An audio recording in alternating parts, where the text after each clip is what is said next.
You better watch my mama's video. Rock out your. Come on. It better watch. Hey everybody, and welcome back to my channel. It's your girl Sharda'e Renee. Thank you for tuning in to yet another video. So I just wanted to kind of talk about what's kind of went on throughout the week, what's new within my life and my children's life. So while on spring break, Levi did start a new job. Shout out to Levi. He also obtained his permit, passed it on the first try. We had already started driving way before he got his permit, but now we are really picking it back up because he has to have so many drive hours before he can actually get his license. So we're working on that. And then I am also currently working on finding a car for him, so that by the time he gets his license, I will have purchased a car. Again, that's on me to do it myself. So I got to get into grind mode so that I can get my son a car. So that's kind of what's new with Levi. Levi also is learning how to play the trombone. He already plays the tuba and the sousaphone, but he is currently learning the trombone as well because he made it into the jazz lab band at school as well. If you know anything about Levi, he is going to try something. He absolutely loves band.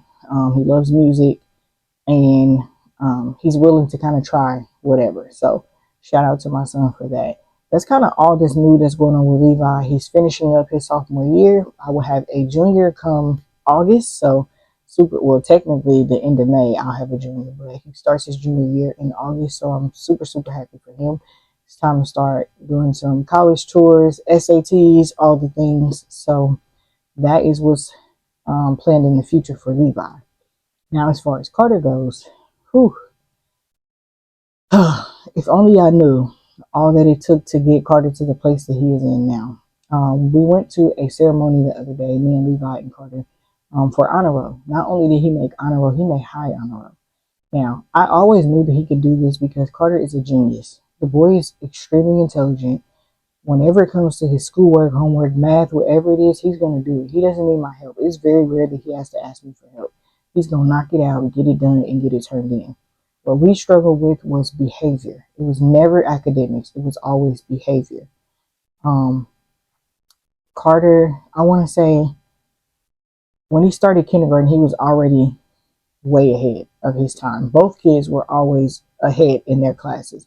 And that's thanks to my auntie's daycare, which was Auntie's Future Leaders, where they went to first. And then they ended up at my cousin Danielle's daycare, which was Playful Paradise, if I'm not mistaken. Danielle, correct me if I'm wrong, but Playful Paradise. And my kids were beyond prepared when they went to actual school. They didn't just go to a daycare where you just play and eat lunch. They actually learned. And my kids were extremely smart going into elementary school. I'm just trying to paint a picture for y'all, kind of get the gist of how it's been raising Carter. Now, first grade, I want to say it was first grade or second. I can't remember, but one of those grades, my grandma actually had to go to school with Carter every day. She went to school every single day. They practically offered her a position. She would drop him and Levi off at school. Mind you, they're 2 years apart. So this is when they were both in elementary. She would drop them off, then she'd go park, get her visitor's pass, and then she would be in school with Carter all day. The teacher that Carter had at the time, Mr. Spratley, he had a very tough class. It was a lot of children that required some attention. And they couldn't focus. They were kind of like all over the place. You had kids crying. It was just so much. And they had all of these kids in this class with him, on top of these other students that he's trying to teach. So my grandma, in reality, kind of was like a big help to him, as well as a big help to Carter and the other students. So she did I believe it was first grade. She did first grade over with Carter. Now, first grade is when he had started having the behavior problems. When I say terrible, I mean my son was terrible. Tearing up the classroom, terrible. Throwing chairs, knocking tables over. He was terrible. He was bad. I mean bad. And he got into this program at New Augusta South. It was called the Cummings program. I believe they have Cummings in other schools as well, but Cummings was probably one of the best things that ever happened to my son because we met three amazing individuals. We had Miss Kaylin, we had Mr. Vernon, and Miss Tia. I still love them to this day. I still send Miss Tia updates about Carter. Miss Kaylin, she's like family to us. Mr. Vernon, we send him updates as well. Like, they are just so amazing. They help Carter to be able to kind of learn about, like his anger, how to control his anger, how to express himself, how to communicate, learn about his different emotions. It was so much that they helped with. And their time helping Carter, they were like, hey, I think you should get him tested. We believe that he may be autistic. And I'm like, okay, I never really thought about it. Again, I didn't know much about autism. I was a young mom. I had my first child at 19, so I was still young, right? So I ended up getting him tested with the school, and the school did not believe that he was autistic. They was like, no, we don't think he is. And I was always told to get a second opinion, which is what I did. Took him to our doctor. She sent us to Easter Seals on Keystone. Easter Seals did testing. It took about probably 3 or 4 months before they got him in. But once they got him in, they did testing, and I want to say maybe 2 or 3 weeks later, I got the results that he was high functioning autistic. So that kind of started me doing a little more research into autism, high functioning autism to be exact. I started researching, the different things that he was doing. I believe it was stimming. He would like chew on his shirts, or he would rip up little bitty pieces of paper. It was so many different things that I wish I would have knew ahead of time, because I feel like I could have picked up on it when he was a lot younger. But again, I didn't know. I didn't know the signs, so I can't fault myself, but I do fault myself for it. But I was able to get him the help that was necessary. They wanted me to try to get him an IEP. However, he has never qualified for an IEP because he is extremely too smart. He just does not qualify. So instead of an IEP, they was like, well, let's try a 504, which is a behavioral plan. And that behavioral plan follows him basically through all of elementary, middle school, and I believe it does high school as well. I'm not sure yet. Still working to figure that out. But we got him on a behavioral plan. Again, he would see Cummings 2 or 3 times a week. They would see him on breaks. They would see him in the summertime. And then again, if I ever had an issue, I could call one of them and say, hey, this is what's going on. What do I do? And they were there to help. So I got him through elementary, but please be advised, I cried every single day of elementary. Every day. You can ask my grandma. I cried every day. I was stressed because I didn't know what was going on, what I was doing as his mom. Like, was I doing something wrong? Like, what was it that, was causing him to have these issues? Again, I cried every day. So we finally he graduates 5th grade. We get to middle school. 6th grade it wasn't too terrible. He did have a lot of suspensions in 6th grade. But we kind of, again, worked on that behavior plan. And that behavior plan that we started in the 6th grade was basically, he was able to like take his test in a separate room so that he could focus. He could wear his headphones because his headphones kind of help him with the noise. He could wear headphones in the hallway, and I believe in his classroom as well while he was taking tests or doing work. And then we came up with like a pass system. So there was like 3 passes that he had. One pass was like, okay, I need to step out for a minute, go get some water, come back and get myself together. Then there was another pass that was like in between. He was feeling really anxious, and he just needs to go out for a minute. So with that pass, he was able to maybe like walk to the office or something, get himself together, come back. And then he had another pass, which was the last pass. I forgot what color it was. And that pass was like, I'm already there. Like, I'm here. I need to get out of this classroom like right now before I explode. And all he had to do with these passes was either set them at the corner of his desk for his teachers to see, or he could hold them up and the teacher would know, and then they would let him go. Or him and the teachers kind of came up with a signal or came up with something that would let them know that he needed to take a break or he needed a breather. You could not call him out in class, and this is what the teachers learned. You could not call him out because he does not like to be embarrassed. So if you embarrass him in a class, it escalates. So they had to find another. Again, like I was saying, if you called him out in class, it would embarrass him. So we had to come up with another way to be able to communicate, which is kind of why we came up with the pass system. So I got him through 6th grade. Again, it was a struggle. And then here comes 7th grade. I'm like giving them a pep talk. I give them pep talks every day. I tell them to make great choices, be leaders, don't let nothing piss them off. Like, I try to encourage them every morning before going to school. So 7th grade, he started off great, and then it just took a turn for the worst. Okay. He was suspended every other day. They had me on speed dial. They were calling me every other day. Miss Gilbert Carter did this. Miss Gilbert Carter did that. Miss Gilbert Carter did this. He's suspended for this many days. Suspended for that many days. He was on the verge of being kicked out of school. Literally expelled. He was on the verge. So I'm like, look, what can I do to help my son? Like, what else can we do to be able to get him in a better position? I want to say he got suspended the end of the first semester. He had to basically stay home the rest of the time. So he was at home with me for probably like 2.5 weeks almost. So they have what's called Phoenix Academy inside of New Augusta. It's an alternative school basically. So Mr. Dobbs, who was the principal at the time, was like, okay, let's put him in Phoenix Academy and see how he does there. Carter went to Phoenix Academy, did amazing. I mean, amazing. Grades were amazing, everything. He didn't get in no trouble. He was just a great kid in Phoenix Academy. And this was like a smaller setting. So it was other kids that were in the alternative school as well. And then there was like 3 or 4 teachers. They still passed class or whatever. It was just a smaller setting at the time. So he he did amazing, and they was like, okay, 8th grade year, we're gonna let him go back to normal classes, which is what we did. He started off rough at first, and then after I had a pep talk with him, like, hey, we about to be headed into high school. You can't carry this into high school. They're not gonna deal with this. They're just gonna kick you out. So we gotta get it together. And after that, he told me he was about to lock in and get himself together, which is exactly what he did because again, the boy made high on the road. He locked in and did what needed to be done, which is currently what he's doing now. I'm just like, lock in and get this done so that you can get out of there. I just need you to be able to graduate middle school so that we can head to high school. So that's just a little bit of backstory on Carter. What it's like raising a child that is autistic. Again, it is not easy. It's not easy. I still have days where I cry, where I'm stressed, and I have to go sit in my room and lock my door and get myself together. It's not all peaches and cream, but it gets better over time, the older that they get. So if you do have a child that is autistic or you have a child with disabilities, don't give up on your child. Be your child's biggest advocate and do what you can to make sure that they know that they are loved and that they can do anything that they put their mind to. Because I'm always going to tell my kids that you can be whatever you want to be.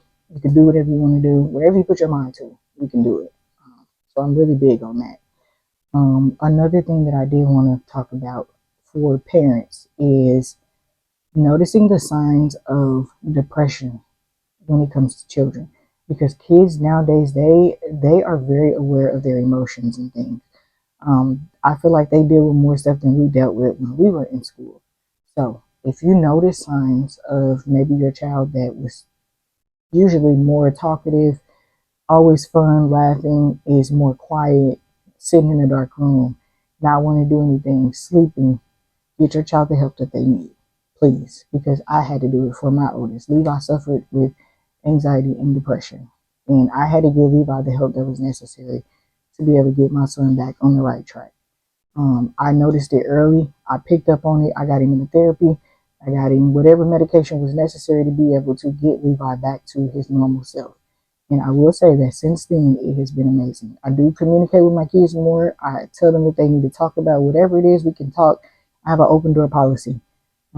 Whatever you need to talk about, we can talk about it. I don't care what it is. Whatever, anything, we can talk about whatever you want to talk about. I'm not going to turn you away. So if you have a kid that you notice is battling maybe depression or they are not the same, please keep an eye on your child. If you have questions and you don't know the signs, please reach out to me. I am more than happy to help you, talk to you, whatever you got to do. If you are a parent that has a child that is autistic and you want to talk, I'm here to help.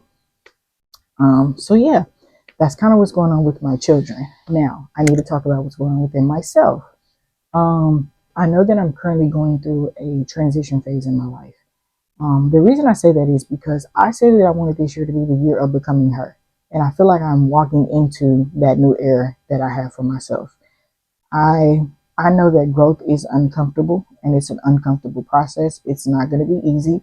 I know that sometimes God has to make you uncomfortable before you can be comfortable. So that's kind of what I'm going through right now, trying to figure things out, praying about it, talking to God, journaling, doing what I need to do. I know that I am shedding the old me and kind of walking into my full potential. Um, and I'm learning to again just sit in it. I've never taken the time to really just sit in whatever this is that God has for me or whatever route He is taking me to. So that's kind of what's going on with me. I'm still trying to do content and stuff, but I'm also still trying to get that part figured out as well. Again, I told you I would take y'all along for the journey, so I have to kind of let y'all know what's going on too, so that way y'all are aware of what I'm dealing with, just in case somebody else may be going through what I'm going through as well. So sorry for the long-winded conversation to start the video off. The rest of this video will be, I believe it's just going to be kind of Easter Sunday with my family. We had an amazing time. It was great. Hopefully y'all get to kind of enjoy some laughs with my family, especially my cousin Ladina. She is a true comedian. So I hope that y'all kind of like the rest of this video that is to come. For future videos, I believe I'm going to do what's called Car Chronicles, because I tend to post my phone up and just start talking about whatever's going on that week or that day, and make those just kind of short videos just to kind of keep people engaged. I think that's what I'm going to call it, and just start posting those throughout the week, and then make a longer, like a weekly vlog that I will post either Sunday or Monday. But yeah, just want to kind of let y'all know what's going on. Again, thank y'all for watching. Please like, comment, share, subscribe. Make sure you hit that notification bell so that way you are notified when I do post another video. And as always, love y'all. Bye. Come on, Mama. You ready for your debut? How do I look, Carter?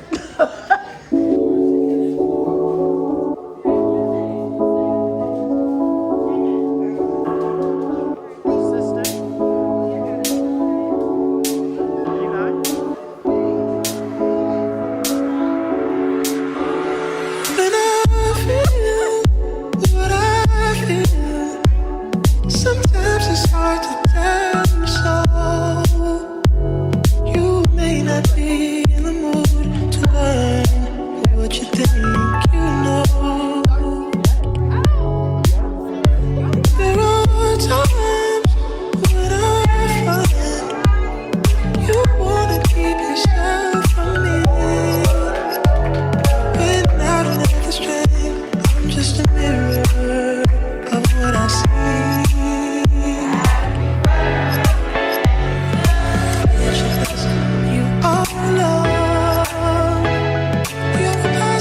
Motivating force within my life.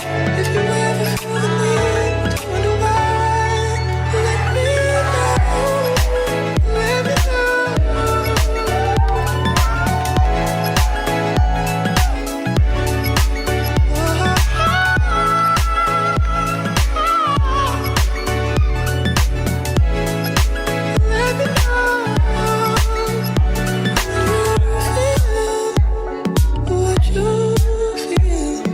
It's hard for me to understand. So many things have taken place before this love affair began. But if you feel more like I feel, confusion can get down. For there are times when I fall short what I say. I say I'm all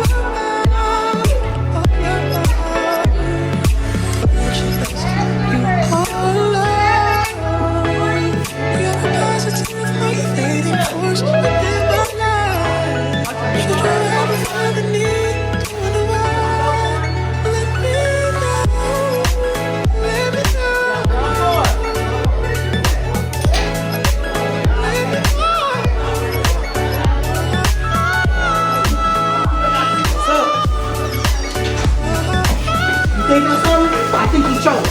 Everybody down there, over there. I think he's choking. Quick big tips. Measures. Like, the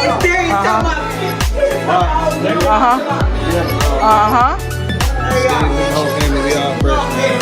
Everybody got all, you know. Period. Go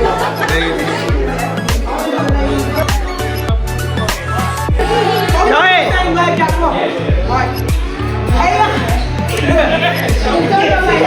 better start praying.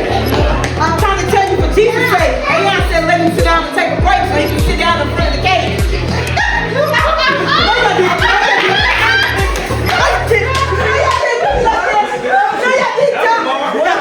I'm a mama, thank you. I'm a mama.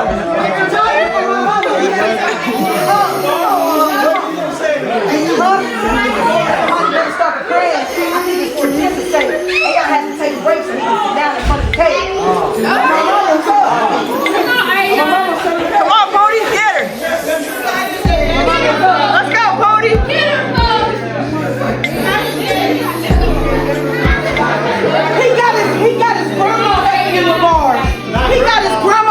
with bars.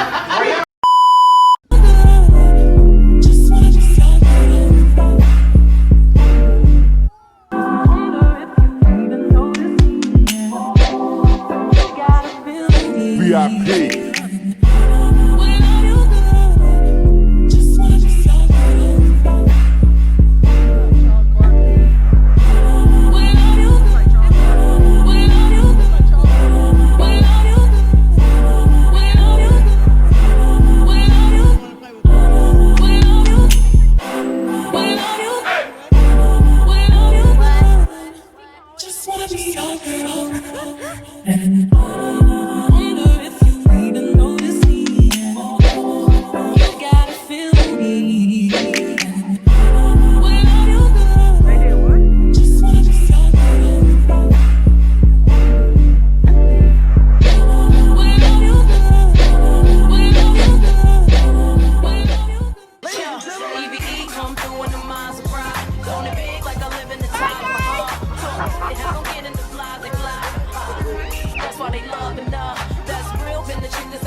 Come on.